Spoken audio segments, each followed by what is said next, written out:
Olá, estamos no ar com mais uma edição do NFC, Nordeste Futebol Clube, o programa que narra a inédita e emocionante jornada de 5 clubes nordestinos na disputa da Série A do Brasileirão, a elite do futebol brasileiro, nesta edição de 2025. O NFC fala sobre Bahia, Ceará, Fortaleza, Sport e Vitória, que ocupam 1/4 das vagas da elite do Brasileirão. Um fato, que eu repito, é inédito na história do futebol nacional. Mas o NFC não fica restrito às 4 linhas dos estádios de futebol. A nossa pauta também está na economia, na cultura e no turismo da nossa região Nordeste. E esses temas são tratados por uma seleção de craques que no programa de hoje tem a seguinte escalação. Aqui no estúdio, direto de Fortaleza, ao meu lado, o jornalista, comediante, ex-árbitro de futebol, LC Galeto, o homem que ajudou Ednardo a pintar as velhas longarinas da Ponte Velha, que ainda não caiu na praia de Iracema. Olá, Galeto, seja bem-vindo. Rapaz, eu não ajudei não, eu ajudei a pintar não, só estava segurando o balde de tinta, viu? Era na brocha e na você... brocha eu não peguei. E você no balde, né? Também aqui nos nossos estúdios, o analista de arbitragem Dacildo Mourão, ex-árbitro dos quadros da FIFA, que hoje tem muita coisa para contar. Olá, Dacildo, seja bem-vindo mais uma vez. Um abraço a todos. É muito vá hoje, né? Muito vá. E direto de Salvador, o jornalista José Raimundo, o repórter que, a exemplo do conterrâneo Castro Alves, ganhou o título de um dos principais representantes do romantismo no Brasil. Olá, Zé Raimundo, seja bem-vindo mais uma vez, meu irmão. Salve, Moacir, o aluno mais assíduo, mais querido das aulas de catecismo do Padre Cícero. Abraço. Também direto da terra de Todos os Santos, o Duque da Península de Maraú, jornalista Jorge Alain Veras, professor universitário que revisitou a obra de Rui Barbosa, o Águia de Aia, atuando na defesa e na promoção dos direitos e garantias individuais. Jorge Alain, que é uma das maiores referências do jornalismo esportivo da Bahia e do país. Olá, Jorge Alain, seja bem-vindo mais uma vez, meu irmão. Olá, Moacir, Dacildo, LC, Zé Raimundo. Tem uma frase de Rui Barbosa, de tanto ver triunfar na nulidade, no final ele chega a ter vergonha de ser honesto. É uma frase que ele falou lá no final do século XIX, início do século XX, mas que é bem atual para as pessoas sérias. Às vezes dá até vergonha, né, Moacir? Pois é, restauremos a moralidade ou nos locupletemos todos, né? Eita. O grande Rui Barbosa. Bom... Quero cumprimentar meu amigo Dacildo, Galeto, Jorge Alain. Só cumprimentei Moacir, agora só estou completando aí as boas-vindas aí. Um abraço para vocês, meus amigos. E daí agora, viu, Zé? Como já anunciado aqui, eu disse que quem mais vai ter trabalho no programa de hoje é o nosso amigo Dacildo Mourão. Porque, infelizmente, mais uma vez, o que volta à balha, o que está aí na ordem do dia, mais uma vez, é o desastre, né? O vexame do que a arbitragem está fazendo no Campeonato Brasileiro da Série A, né, Dacildo? Tem solução, não? Tem solução. Olha, por exemplo, a arbitragem tem alguns problemas pontuais. Primeiro, no VAR. Qual é o problema do VAR? O VAR, a tecnologia, ela é obsoleta para impedimentos, certo? Porque o VAR, a gente tem que separar ele do impedimento e dos lances de área, né? Pênalti ou mão, tal. Então, os lances factuais, no caso do impedimento, saiu a bola, bateu dentro aquele gol do Sport, né?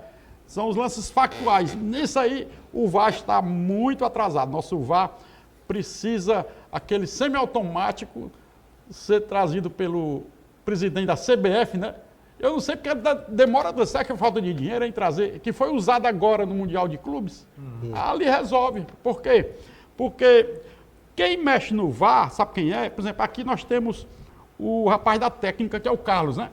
Pronto, o Carlos ali seria o VAR que mexe no teclado. Até eu fiz uma crítica, eu disse assim, o dedo no teclado muda o resultado de um jogo e de um campeonato.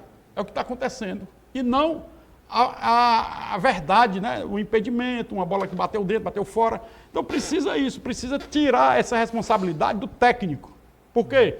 Porque o VAR que é escalado, que é um ex-árbitro, ele não pega no computador não, ele fica com as mãos para trás, só olhando. Aí diz assim, para o técnico, puxa para a direita, puxa para a esquerda, puxa. Então, o rapaz erra, porque muitas vezes o técnico não tem aquele conhecimento amplo da regra, né? Da regra. Para saber onde colocar a linha. Saber onde coloca a linha, onde passa, saber que o braço não conta. Então são vários detalhes. O frame para parar a bola, né? Para parar a bola, né? Então tudo isso é muito importante. E o VAR, o grande pecado é esse, é o VAR tecnológico nessa parte do lance factual e também o VAR humano, que o VAR humano também é ruim, porque a CBF coloca pessoas despreparadas também para ser o VAR humano. O que é o VAR humano? É o cara que está lá como vai lá para o Rio de Janeiro, senta lá e fica lá na tela olhando, e aí vem um camarada lá dentro do campo, Daronco, Fortaleza e teve recente, O último jogo. que expulsou aquele cara, Botafogo. jogador que manchou o Fortaleza, o nome dele? Thiago Mancha. Manchou o Fortaleza, né? Aquele Thiago Mancha fez uma falta para Gustavo Mancha. Ele manchou mesmo. Sei, Gustavo, Thiago, ele manchou o Fortaleza. Ele fez aquela falta com 5 minutos naquele jogo do Fortaleza, foi expulso. No meu entender, foi o culpado da goleada dos 5-0 do Botafogo, né? Aí o que acontece? O nosso amigo Daronco expulsou o cara, o Mancha. Só que o VAR chamou. Olha aí como é que é. O VAR chamou. O que o Daronco fez? Não. Permanece a expulsão. Foi. Permanece a expulsão. Por quê? Porque o camarada que estava lá não tinha experiência do Daronco e viu, e o Daronco ainda foi olhar. E nesse mesmo caso aí, eu acho até que demorou o Daronco lá também no VAR. Parece que ele estava tentando. Acho que o cara estava tentando convencer o Daronco. Convencer, é. É porque a orientação que tem é o seguinte: tem que prevalecer o árbitro ali no campo. E aqui e acolá o árbitro vai olhar, certo? Mas prevalece que o árbitro decidir em campo. Quando ele decidir, pronto, aí o VAR não deve se intrometer, vamos dizer assim. Mas foi o que aconteceu, ele demorou, né? Demorou. Então, esse é o problema do VAR, viu? É o VAR tecnológico e humano. E outra coisa, outro ponto só, perdão, Moacir, você falou, né, na hora que tem um frame, na hora que a bola sai do cara que está lançando. É. Mas tem hora que a imagem congela, que você não sabe se é bola, se é pé, a imagem é ruim, é Ruim. qualidade de quê? De câmera? O frame da bola, a bola fica achatada. Isso. Não é verdade? Aí ninguém sabe se a bola foi ou Pronto. Então, pelo fato dela estar achatada no frame, ela pode estar à frente muito e pode... Não, ninguém vê que ela fica achatada, a bola no frame. Pois é, com a E certeza que se tem. E aconteceu agora nesse jogo do Ceará. Ceará e Palmeiras. A bola achatou, aí cadê o frame? Ninguém vê. Aí só vê o camarada lá na frente, aí diz assim, não, mas se for pouquinho, o quê? Um frame, o jogador fica 1 metro na frente. É impressionante a rapidez, né? Agora, Jorge Alain, me parece que o que Silva aponta aqui da tecnologia desatualizada aí, né? Bastante atrasada, mas parece que ela tem uma programação para errar só contra times nordestinos, pelo visto, né? É uma coincidência, né? Aí entra o que Silva falou, né? A questão do VAR humano. É que o VAR humano, ele está preparado para isso. Quando ele estava em campo, ele agia desse jeito. Ele agora que está na cabine, ele age da mesma maneira. É por isso que os times nordestinos sofrem tanto com essa ação do VAR. No sábado, por exemplo, que teve essa expulsão que Daronco, eu estava assistindo e não estava ouvindo, estava só vendo o jogo. E me ficou a impressão muito clara que estava o VAR tentando convencer Daronco de alguma coisa. E Daronco foi firme no que ele tinha visto e manteve a expulsão. No jogo do Vitória contra o São Paulo, teve um lance semelhante. Um jogador de São Paulo, Mike, ele entra numa dividida de bola, em cima da bola, pega na canela do jogador do Vitória. O árbitro deu o amarelo e o VAR ficou por isso mesmo. Se fosse o contrário, o VAR chamava, árbitro ia chamar, ia ser uma confusão para expulsar o jogador do Vitória. Mas como era o jogador do São Paulo, ficou tudo quieto, acomodou no cartão amarelo. Por coincidência, foi o mesmo árbitro que meteu a mão no Bahia no jogo contra o Grêmio, quando ele deu um pênalti, aí o VAR chamou, disse, olha, não é pênalti, e ele insistiu que foi pênalti. Foi esse mesmo árbitro, sábado, São Paulo e Vitória, um lance bem parecido com esse de Fortaleza e Botafogo, que Daronco expulsou, e ele, Bruno Arleu, uma coisa dessa aí, eu não faço nem questão de lembrar o nome desse cidadão, porque ele é contra os times nordestinos, não tem jeito. Pode prestar atenção nas arbitragens dele. Qualquer dividida entre os outros clubes, o nordestino, ele bota para lascar em cima do clube nordestino. Infelizmente, é o VAR humano que continua fazendo isso aí. Depois eu quero falar uma historinha da origem do VAR, que eu tive uma pequenina participação. Já agora... Aproveita aí, Alan, fala logo. Já emenda logo, né? O VAR é uma ideia do ex-árbitro, Silva deve conhecer, porque é contemporâneo dele, Manuel Serapião Filho. E Manuel Serapião, em determinado momento, ele foi colega nosso de TV Bahia. Ele trabalhou, era comentarista de arbitragem da TV Bahia. E ele, com as pesquisas dele, o futebol americano já usava essa tecnologia, ele resolveu propor a criação de um VAR no Brasil.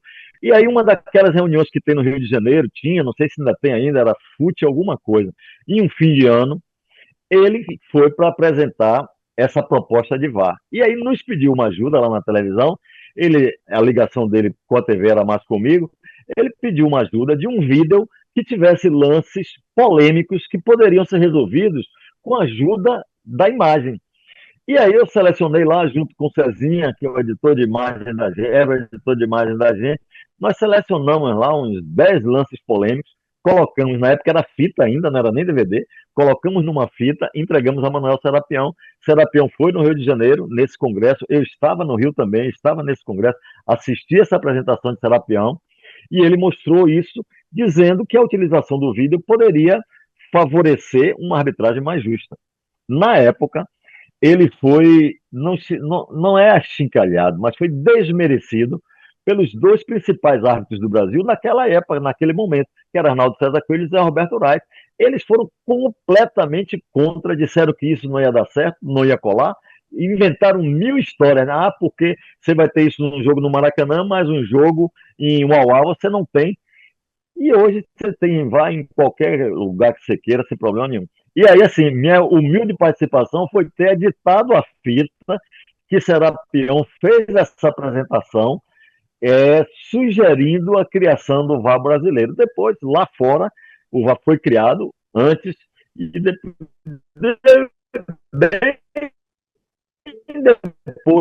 aí se adotou esse VAR e ele parece que vai ser implantado ano que vem aqui no Brasil. A CBF tem dinheiro para tudo.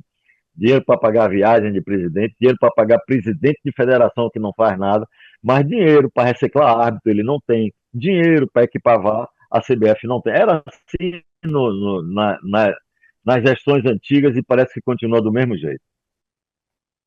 Fica como aquele chefe de reportagem oportunista, já passa logo uma pauta aí para Jorge Alain, que é convidar o Serapião. Havia um programa nosso aqui para que ele avalie se está parecido com a ideia original dele ou deturparam tudo, né, durante esse processo, né? Patrocínio da CBF, a gente vai chegar aí presencialmente nesse programa aí no Nordeste Futebol Clube. Patrocina viagem, só não patrocina VAR, como disse Alain. Aliás, rapaz, eu acho isso tão vergonhoso, porque é recorrente, né? E geralmente, como bem colocou Alain, contra os times nordestinos. Aqui, Palmeiras e Vitória, né? Vitória e Palmeiras aqui no Barradão. 2-0 para o Vitória no primeiro tempo, no começo do segundo tempo. Palmeiras fez um gol de pênalti que não existiu aquele pênalti. O cara se jogou claramente, depois as imagens mostraram, sabe, de uma forma muito elucidativa, que não houve nem toque no atacante do Palmeiras, e o juiz estava a 2 metros do lance e marcou o pênalti. E o VAR sequer chamou o cara para tentar corrigir o erro dele. Não aconteceu nada, sabe? O VAR ficou omisso, silenciou totalmente, e o pênalti foi batido, gol, o Palmeiras foi lá e empatou o jogo no fim do segundo tempo, né? Mas por uma ajuda providencial do árbitro. Aquilo foi escandaloso. A mesma coisa aconteceu no Ceará, né? O jogo, aquele gol do Ceará contra o Palmeiras, que impedimento que teve ali? A linha depois foi traçada e mostrou que não tinha impedimento, foi um gol lícito, né? Um gol regular.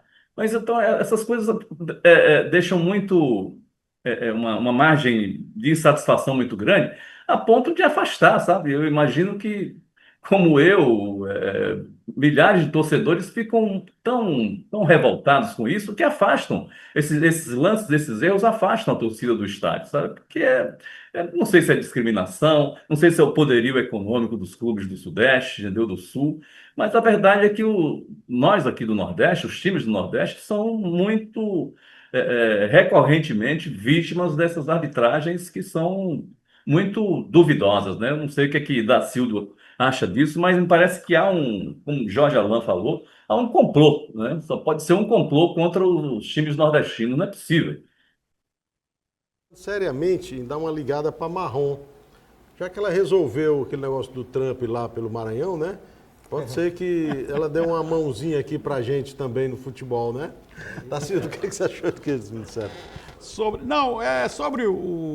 como o Zé Raimundo falou, não, eu não acredito que haja o complô, não, sou sincero, eu não acredito que haja, não. Agora, o que acontece, viu, Zé? Alain e todos. Peraí. Ele falou complô, viu, Zé Raimundo? Pode ser a linguagem do Cebolinha. Assim, se não comprou, né? Porque pode ser também, né? É o L pelo R, né? Zé, então, eu não acredito que haja. O camarada... Quando eu falei complô, da Silva, eu quis dizer o seguinte: há muita má vontade com os times nordestinos. Essa que é a realidade, entendeu? É o que acontece. Eu tenho usado a expressão equivocada, né?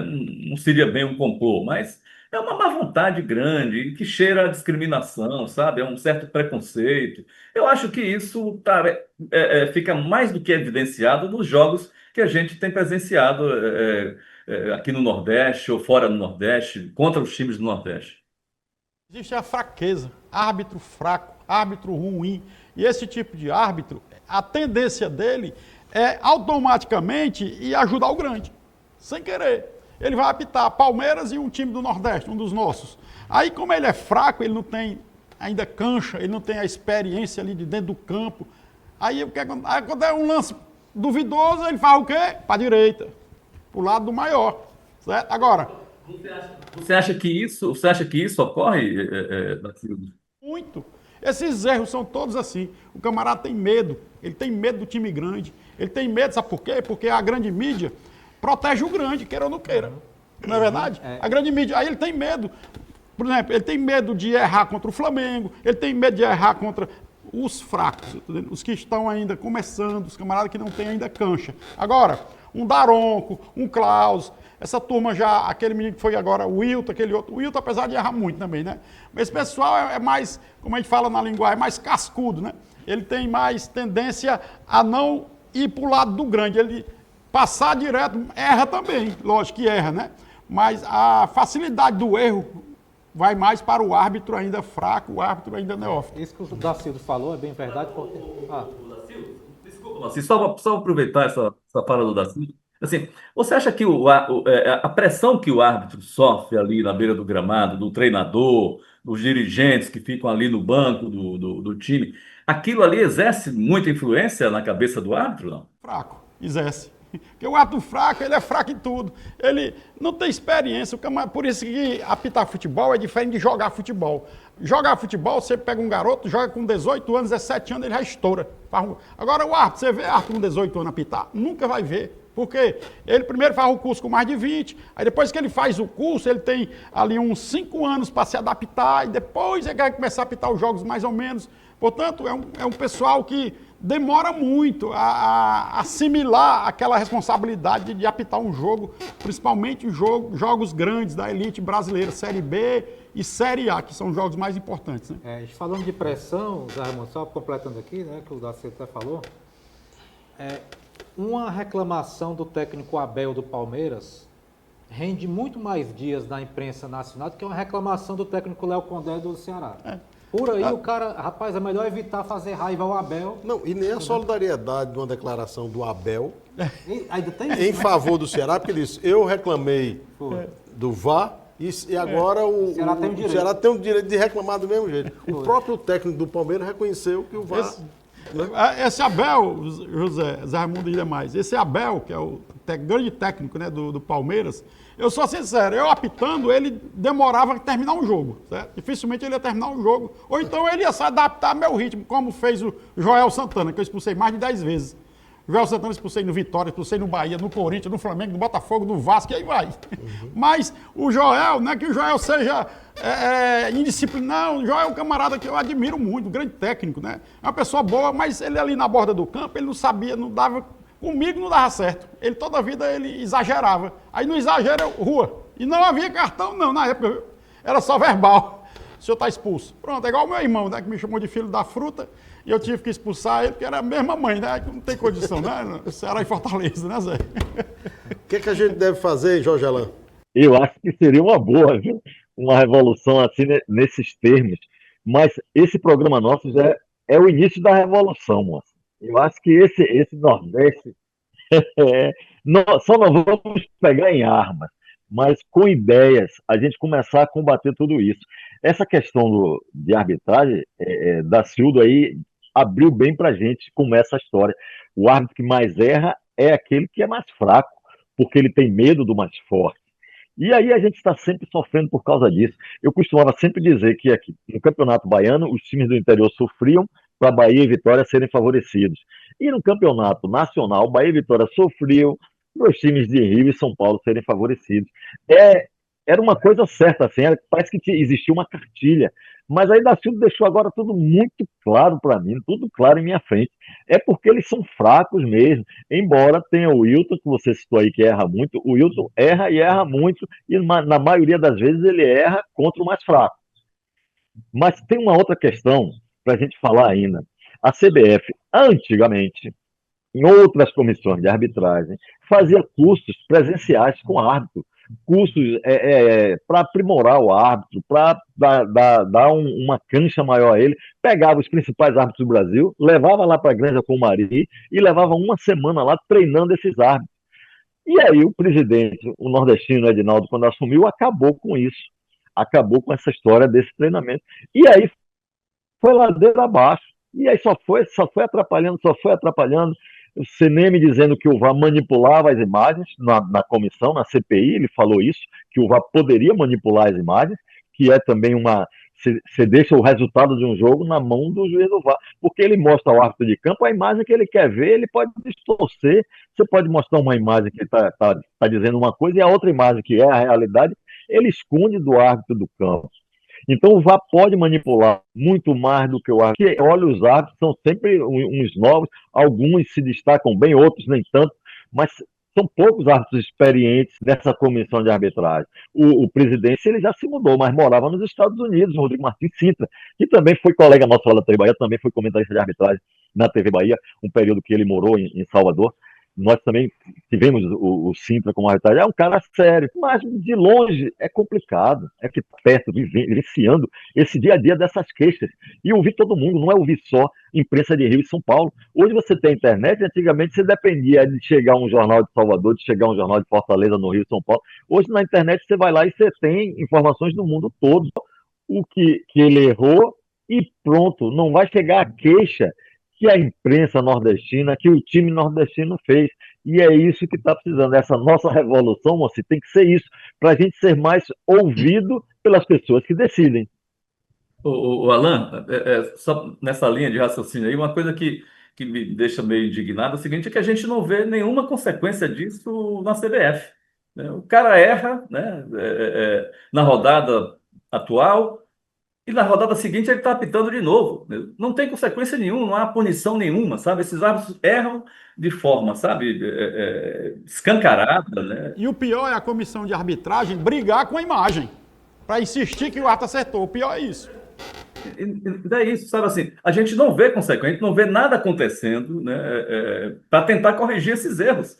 Pelo contrário, a gente vê que os caras estão sendo premiados, né? Porque toda rodada eles estão lá apitando. Os caras, os mesmos árbitros que erraram, sabe, de forma escandalosa, clara, na rodada seguinte eles estão lá, sabe, com o apito na mão, na boca e errando novamente, e nada acontece. Isso é que às vezes revolta muito o torcedor. Agora, ainda dentro do que o Alan falou, né, da necessidade de reunir a arbitragem para um treinamento, etc. Eu sei que fisicamente os caras até estão bem, tudo, mas eu quero até perguntar para o Dacildo, embora eles digam que sim, existe critério na arbitragem? Porque assim, eu vejo que tem hora que bola na mão é pênalti, tem hora que não é. A mão é uma novela, né? A mão é uma novela pra ter um já critério. foi melhor. Na nossa época que eu apitava, era diferente. Só era mão se tivesse intenção. Acabou, aí tiraram a intenção. Não tem mais só pela intenção. A mão é pela intenção e também se ele estiver no antinatural. Se o braço estiver aqui, aberto, mão. Não tem padrão, né? O jogo do Ceará, né? O jogador do Ceará abriu a asa, bateu mão, certo, acertou, pênalti, correto. Agora, aí se ele tiver com o braço acima da cabeça, é mão. Aí se ele tiver de costas e a bola vier e bater aqui na mão dele, é mão. Antigamente não era, porque ele estava de costas e a intenção, não tinha intenção, né? Mas agora é mão. Mas o pessoal não obedece o critério, não é todo mundo que pensa. É porque é difícil. Então, na hora ali, eles têm que ligar para o camarada lá e dizer, ei, mas esse critério aí como é? Tem que... Porque é muita coisa. Muita coisa que nem eles mesmos eles vão saber dizer se é mão, se não é mão. Agora, a gente tem que dizer uma coisa, viu? Nós temos que ser realistas. A CBF, pelo menos, viu, Zé e Alain, ela é muito transparente, né? Ela mostra o que acontece. Assim, o áudio, né? De imediato. Nisso aí a gente tem que dizer e afirmar. Mas não adianta, né? Não, mas pelo menos... de que houve erro. Mas pelo menos mostra, né? Mesmo ela errando na análise, mas ela mostra, né? Pelo menos isso. Um erro, sabe, que interfere no resultado, como tem ocorrido, e isso é que é o grande problema, sabe? Porque esses erros geralmente atrapalham, acabam interferindo, decidindo o resultado do jogo, né? Isso aconteceu com o Vitória, aconteceu com o Ceará, tem acontecido de forma recorrente com muitos outros clubes, especialmente os clubes nordestinos.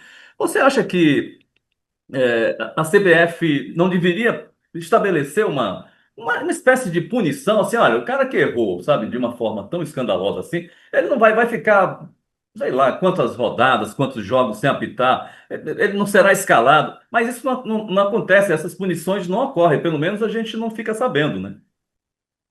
Existe na comissão de arbitragem, assim, dependendo do árbitro. Quem é o árbitro? Rapaz, esse árbitro aqui é o fulano, ele ainda está aqui, agora que ele apitou 10 partidas na Série A, agora o outro é da FIFA, já apitou 50, aí a punição é diferente, pode ter certeza. Esse de baixo aqui, ele fica praticamente alijado, às vezes não volta nem mais no Brasileirão, se ele não tiver ainda cancha. Agora o da FIFA não, aí fica 2 rodadas fora, ele não faz divulgar, mas que existe a punição, sim. Opa, telefone tocando, hein? Opa, posso atender, moço? Entende aí, meu irmão. Deve ser algum hábito. Nordeste Futebol Clube, a gente tá falando de arbitragem hoje, né? Opa, como é? É pra você, moço. Quem é, pai? Rapaz, só um minutinho, viu? Tá dizendo que é Tom Cavalcante. Tom? Veja, só confira se não é trote, né? Porque, pode ser. Alô? Fala, é Tom. Eu tô mesmo. Não, pediu para transformar em vídeo chamada aí. Como é que faz? Ah, mas a gente faz aqui, se preocupe. Bota aí, vídeo chamada aí. Vou passar para vídeo chamada. Posso passar agora? Pode. Pronto. Meu querido, dileto amigo Moacir Maia, alegria estar podendo fazer esse vídeo para você e essa diretoria que te acompanha aí no Nordeste Futebol Clube. Mandar um abraço especial para o Galeto, jornalista, comediante, redator, produtor. Foi ele que atendeu o telefone. Meu Deus do céu. Zé Raimundo, que dispensa comentários. Sou fã do Zé Raimundo desde quando o Bebeto foi pro Vitória de volta. Jorge Alain, grande diretor, conhece por dentro da matéria, pautando grandes histórias do futebol. Dacildo Mourão, nosso árbitro internacional. Cara, se juntar vocês todos para assumir a direção da CBF, aí o futebol brasileiro vai ter uma transformação absoluta. Brincadeiras à parte, é uma alegria estar aqui com vocês. Parabéns por essa grife de qualidade que é o Nordeste Futebol Clube, tá? Beijo grande. Saudações alvinegras, saudações tricolores, enfim, cada um tem seus clubes aí.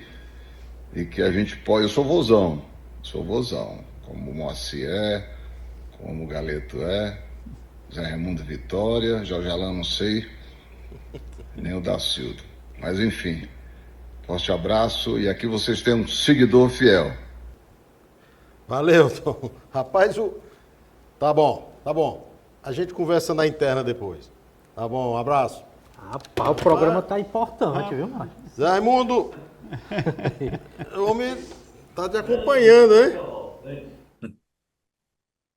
Em Fortaleza esses dias, ele veio para patrocinar como cearense o nascimento da neta dele, a Antonella, rapaz. Parabéns, Tom, que a Antonella traga um pouco mais de alegria para a sua vida, que é muito séria, né? Muito cheia de problemas. O cara trouxe aqui quase é um depoimento, né? A gente não precisa mais nem fazer aquela história de crediário, dar nome de duas pessoas conhecidas. Vamos só mostrar esse vídeo do Tom, né, Zé? Um gigante do humor brasileiro, né? Tom Cavalcante, que maravilha. Fico muito feliz com a sua participação, meu amigo. Que honra. Você bem representa, né, essa lavra maravilhosa do humor cearense que encanta o Brasil inteiro. Muito obrigado, meu amigo. Dando a informação aqui que ele jogou o Calouros do Ar. Era o time da Aeronáutica, né? Mas na base, né? Jogou na base, categoria de base, né? Na categoria de base da base aérea. Da base né? aérea. Você apitou o jogo? Mas o Tom, eu o conheci também. Ele estava começando na Verdinha lá, né? Na Rádio Verdes Mares, né? Ele lá no estádio do Acaraú, uma cidade que tem aqui, eu fui apitar lá um jogo e ele estava sentado lá no chão na hora do lançamento do governador Tajereissati. Imagina aí. Se faz tempo, 86. 86. O Tom, aquele personagem dele, do João Canabrava, Zé e Jorge Alain, ele se inspirou no Gomes Farias, que esteve aqui com a gente no programa de estreia do NFC. Para narrar, né? Porque ele entrava no estúdio da FM 93 ao meio-dia. E o programa do Farias na Rádio Verdes Mares 810, que era a M, começava às 11h30. E ele chegava mais cedo e fazia aquela imitação e tal. E foi onde ele se inspirou para assumir aquelas características todas lá do João Canabrava narrando futebol. É definitivamente alguém que justifica a dinastia do humor do Ceará, né? Depois de Chico Anísio, Renato Aragão, Emiliano Queiroz, né? Licey Galeto. E o Tom, engraçado que o Tom é um de nós, assim, ele é um menino, rapaz, é um brincalhão como é um de nós mesmo. Ele não tem, ele parece que não tem aquele patamar, aquele status que ele conquistou através de muito trabalho, né? Uhum. Porque ele faz questão de continuar sendo um de nós na brincadeira. Uhum. Eu peguei uma carona com o Tom, eu fui apitar Cruzeiro e Atlético lá em Belo Horizonte, aí quando eu desci ali no saguão, lá em Corfins, aí tava lá o pessoal em cima do Tom, aí tal, eu cutuquei ele assim, aí Rafael, tu vai pra onde, da Silva? Eu vou pra Belo Horizonte, tu vai com a gente, bora. Aí eu ia pegar o busão, né, era lá no Confins, né? Aí eu fui com ele. Aí quando a gente entra na van da Globo da época, aí um pessoal atrás de mim, um pessoal com uma banda, e eu não sabia quem era, que eu sou meio desligado, negócio de nome de cantor, não vou mentir. Aí o que acontece? Aí o Tom brincando com os caras direto, né? Brincando, não sei o quê, bababá. Aí quando desceu lá no hotel, o Tom disse, não, tu desce aqui pra gente conversar um pouquinho, tá bom? Aí eu fiquei uma vergonha. Quem era a banda? Meu Deus do céu. Era Roupa Nova. Rapaz! Ainda bem que eu não perguntei, né? Eu digo, Tom, quem é essa banda aí? É Roupa Nova. E teve um que faleceu há pouco, né? Uhum. Aquele era o mais brincalhão com o Tom. O intérprete, né? O Tom, Zé, eu estava no Rio de Janeiro fazendo uma reportagem do agraciado da Sereia de Ouro, aqui da TV Verdes Mares, e tinha um show dele no Canecão. Aí eu liguei para a redação e disse, tem show do Tom aqui. Vamos fazer uma matéria para o jornal aí, tá? Vá. Aí eu liguei para o Tom e fui para o Canecão. Ele chega mais cedo para a gente fazer lá no camarim. E quem estava lá no camarim nesse dia, antes do show dele, Zico e Cláudio Adão. Eita! Né? Eu fiz foto com os dois, inclusive. E quando os dois saíram do camarim e o Tom disse, qual é a última? A última o quê, Tom? A última piada lá de Fortaleza. Eu falei, não tem não. Aí eu disse, não é possível. Você vem falando, tá uma piada nova? Aí eu contei uma aqui e tal, e ele abriu o show já com essa, né? Disse, olha, essa tá quentinha. Quem me trouxe foi esse meu amigo aqui, mandou o cara do canhão de luz jogar a luz em cima de mim na plateia lá. Assim, e é um cara com quem a gente, sempre que tem a oportunidade de se encontrar, gostei da ligação dele, viu? É muito bom. Você vê que a gente começou o programa de forma tão tensa, né? Tão revoltada, estamos terminando assim, suave, graças a Tom Cavalcante e a Antonella, que ele trouxe para cá, filha da Maria. Né? Pois não, Alan? Para avisar ele, né, que ele não sabia o meu time, eu sou o Bavi, desde criancinha. Qual é o time dele mesmo? É o Ipiranga, é? Era o time, o Ipiranga, o mesmo time da Irmã Dulce, entendeu? Agora, ele andou querendo... E Jorge Amar. Ele andou flertando com o Galícia também, né? O Galícia acabou de subir agora para a primeira divisão do Campeonato Baiano, e ele andou dando uma flertada com o Galícia, mas eu acho que ele se mantém firme lá com o Ipiranga da Irmanduz. Eu acho que a gente não podia terminar o programa de hoje de maneira mais interessante, né? Acho que Suave, né? suave. Então eu trouxe um brilho especial para o programa de hoje e a gente fica aqui na torcida para que a graça, né, do futebol, pegando uma carona do humor do Tom Cavalcante, volte aos estádios e não sejam tão tensos com a postura de árbitros que estão atrapalhando aí, né, Dacilda? Tem que melhorar e a CBF gastar o dinheiro com o semi-automático, né? Que é o VAR. E seja cebolinha ou não, que não tenha complô, né? Não tenha complô, né? E era para ser agora, nessa reta final. Na metade do Na Brasileirão, metade, não custava nada comprar logo esse VAR automático, semi-automático, né? Zé, obrigado pela participação. Jorge Alain, a gente se vê na próxima semana, não é isso? Vê lá, Moacir. Grande abraço. Um abraço. E se você quer informações factuais do futebol nordestino, o NFC está reproduzindo as postagens de Jorge Alain Vivas, que está atento a toda essa movimentação dos nossos times nordestinos na Série A do Brasileirão. A gente se vê no próximo programa e siga os nossos perfis nas redes sociais. Grande abraço e até lá.